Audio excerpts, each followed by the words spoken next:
नमस्कार मित्रों। आज मैं आपको अपने एपिसोड में बताना चाहूँगा कि इस बार जिनको विवाह करने हैं उनको काफ़ी इंतज़ार और करना पड़ सकता है। विवाह के लिए इंतज़ार और करना पड़ सकता है।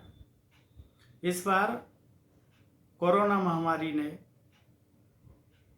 ऐसा नहीं कि विवाह ही लेट कर दिए हों, सारे कामों को ब्रेक कर दिया। क्या बस, क्या ट्रेन, क्या प्लेन, रोजगार, व्यापार, बहुत सारी चीज़ों को ब्रेक कर दिया। सबसे ज़्यादा जो पेयर शादी करना चाहते थे या जो शुद्ध विवाह मुहूर्त के हिसाब से करना चाहते थे, ऐसे लोगों पर उनके अरमान उनके दिलों में रह गए और उन्हें यही नहीं, आगे भी बहुत सारा इंतज़ार करना पड़ सकता है। उनके विवाह 1 से 2 वर्ष तक, 2 से 3 वर्ष तक डिले हो गए। कई लोगों के तो विचार ही बदल सकते हैं। आज इस एपिसोड में जानें कि ऐसा क्यों हुआ और कब तक ऐसा होगा, क्या हो सकता है आगे।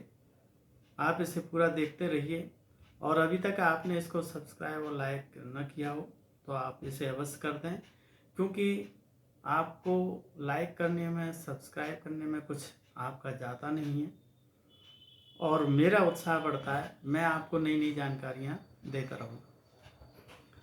इस वर्ष सन 2020 में बहुत कम विवाह मुहूर्त थे।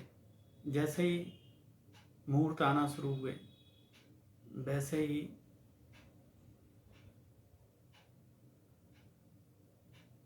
जनवरी से मुहूर्त शुरू हुए, वैसे ही जनवरी में 15 जनवरी के बाद से लेके कुछ विवाह ही लोग कर पाए।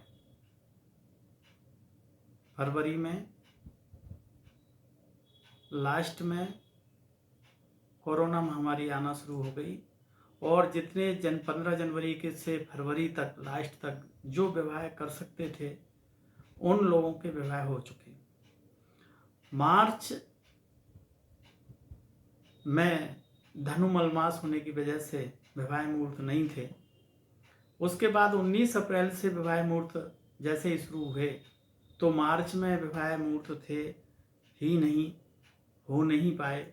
अप्रैल में कोरोना महामारी ने आके सारे काम रोक दिए। मई में लोग बाग विवाह करने को तैयार नहीं हैं जिनके मुहूर्त हैं। जून में अभी लोगों का पता नहीं, जून में बहुत कम विवाह मुहूर्त हैं और जो विवाह करने का उत्साह था, जो उमंग थी, जो रिश्तेदारों के साथ भीड़ भाड़ के साथ में विवाह होने हैं, वो विवाह तो हो नहीं पा रहे। इस बार लास्ट विवाह आपका जून में 30 जून को है। उसके बाद में पूरा ये वर्ष का चातुर्मास काल प्रारंभ हो जाएगा। फिर विवाह मुहूर्त इस बार नहीं है। उसके बाद में 25 नवंबर को केवल विवाह मुहूर्त है। जो 25 नवंबर, 30 नवंबर, 7 दिसंबर और 9 दिसंबर ये केवल विवाह मुहूर्त, शुद्ध विवाह मुहूर्त हैं। इसके अलावा कोई विवाह मुहूर्त इस वर्ष नहीं है। उसके बाद में फिर काफ़ी इंतज़ार करना पड़ेगा। फिर जनवरी में जाके 14 जनवरी के बाद विवाह मुहूर्त बनते हैं और गुरु अस्त हो जाएंगे 14 फरवरी से। फिर विवाह नहीं होंगे। 14 फरवरी से